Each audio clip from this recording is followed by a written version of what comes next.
तृणमूल कांग्रेस पिछले 4 वर्षों से आलीशान इमारत का इस्तेमाल करके अस्थायी मुख्यालय के रूप में से कर रही थी। पार्टी सुप्रीमो ममता बनर्जी से लेकर महासचिव अभिषेक बनर्जी तक के लिए यहां अलग अलग कमरे बने हुए थे। पार्टी की बड़ी रणनीतिक बैठकें, प्रेस कॉन्फ्रेंस, संगठनात्मक गतिविधियां भी इसी भवन में संचालित होती थी। लेकिन अब इस इमारत के मालिक ने सुरक्षा कारणों का हवाला देते हुए इसे खाली करने का फैसला किया है, जिससे तृणमूल कांग्रेस के लिए बहुत बड़ा झटका माना जा रहा है। नमस्कार, मैं हूं आकांक्षा और आप देख रहे हैं न्यूज 18 का डिजिटल प्लेटफॉर्म। पश्चिम बंगाल विधानसभा चुनाव में मिली हार के बाद पूर्व सीएम ममता बनर्जी की मुसीबतें लगातार बढ़ रही है। पश्चिम बंगाल विधानसभा चुनाव में मिली हार के बाद पूर्व मुख्यमंत्री ममता बनर्जी की मुसीबत अब एक बार फिर बढ़ गई है। टीएमसी को अब अपने अस्थायी मुख्यालय तृणमूल भवन को खाली करने का नोटिस मिला है। कोलकाता के ईएम बाईपास के पास तोपसिया इलाके में स्थित इस बहुमंजिला इमारत के मालिक मोंटू साहा ने पार्टी नेतृत्व से 2 महीने के अंदर इस इमारत को खाली करने के लिए कहा है। ऐसे समय में यह घटनाक्रम सामने आया है जब राज्य की राजनीति में लगातार उथल पुथल बनी हुई है और विधानसभा चुनाव के बाद कई इलाकों में हिंसा और तोड़फोड़ की घटनाएं भी देखने को मिली। जानकारी के मुताबिक तृणमूल कांग्रेस पिछले 4 साल से इस आलीशान इमारत का इस्तेमाल अपने अस्थायी मुख्यालय के रूप में कर रही थी। पार्टी सुप्रीमो ममता बनर्जी से लेकर महासचिव अभिषेक बनर्जी तक के लिए यहां अलग अलग कमरे बने हुए थे। पार्टी की तमाम बड़ी रणनीतिक बैठकें हों या फिर प्रेस कॉन्फ्रेंस हो या फिर संगठनात्मक गतिविधि, वो इसी भवन से संचालित होती थी। लेकिन अब इमारत के मालिक ने सुरक्षा कारणों का हवाला देते हुए उसे खाली कराने का फैसला किया है। मोंटू साहा, जो राज्य की प्रसिद्ध कंपनी मॉडर्न डेकोरेटर्स के प्रमुख हैं, उन्होंने साफ कर दिया है कि चुनाव नतीजों के बाद 4 मई को इमारत के बाहर बड़े पैमाने पर तोड़फोड़ हुई थी। उनका कहना है कि अगर किसी तरह का नुकसान होता है तो जिम्मेदारी उन्हीं पर आएगी। इसी वजह से उन्होंने पार्टी से अब इमारत खाली करने का अनुरोध किया है। हालांकि उन्होंने ये भी स्पष्ट किया कि इस फैसले के पीछे कोई भी राजनीतिक दबाव या फिर व्यक्तिगत रंजिश नहीं है।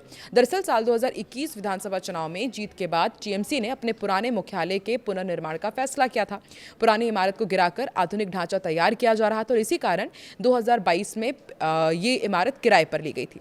शुरुआत में इसे सिर्फ 2 साल के लिए लिया गया था, लेकिन निर्माण कार्य पूरा ना होने के कारण किराएदारी अवधि बढ़ा दी गई। पिछले 4 साल में ये भवन तृणमूल की राजनीतिक गतिविधियों का प्रमुख केंद्र बन चुका था।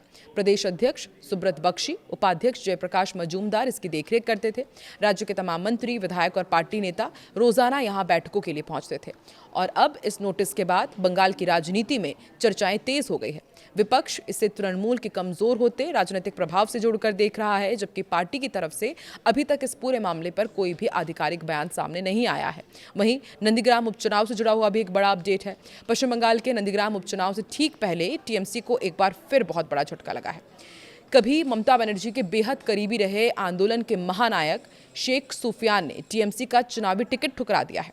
उन्होंने सीएम शुवेंदु अधिकारी के नेतृत्व की खुलकर तारीफ की और अपनी ही पार्टी पर कार्यकर्ताओं की अनदेखी करने का और मोहरे की तरह इस्तेमाल करने के गंभीर आरोप लगा दिए। पश्चिम बंगाल का सियासी समर एक ऐसे नाटकीय मोड़ पर आ खड़ा हुआ है जिसकी कल्पना शायद खुद टीएमसी ने भी नहीं की होगी। कभी ममता बनर्जी के सबसे अचूक और भरोसेमंद ब्रह्मास्त्र माने जाने वाले नंदीग्राम आंदोलन के महानायक शेख सुफियान ने ही अब दीदी का साथ छोड़ दिया है। मुख्यमंत्री शुवेंदु अधिकारी के अभेद्य सियासी किले और उनके जबरदस्त खौफ का असर इस कदर देखने को मिल रहा है कि नंदीग्राम उपचुनाव से ठीक पहले तृणमूल कांग्रेस पूरी तरह से रणछोड़ नजर आ रही है।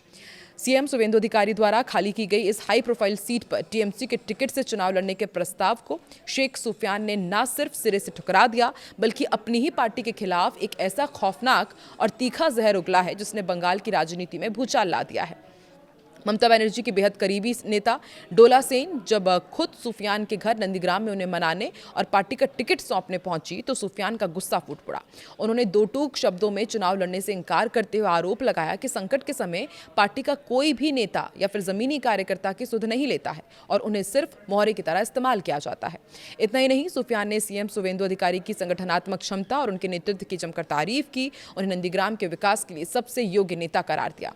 इस अप्रत्याशित बगावत ने नंदीग्राम उपचुनाव से पहले ही टीएमसी के हौसले पस्त कर दिए हैं और ये साफ कर दिया है कि शुवेंदु अधिकारी के डर से अब ममता के सबसे खास सेनापति भी चुनावी मैदान से अपने कदम पीछे खींच चुके हैं। तो क्या अब नंदीग्राम उपचुनाव एक बार फिर से पश्चिम बंगाल की राजनीति में भूचाल लाने वाला है? क्योंकि एक एक करके ममता बनर्जी के जितने भी सगे हैं और उनके जो संकट मोचक रहे हैं वो भी उनका साथ छोड़ रहे हैं। तो अब नंदीग्राम उपचुनाव में भाजपा की तरफ से कौन आगे आएगा और टीएमसी की तरफ से आगे कौन आएगा और यहाँ की जंग और कितनी दिलचस्प होने वाली है, आपको क्या लगता है? कमेंट सेक्शन पर जरूर बताएं।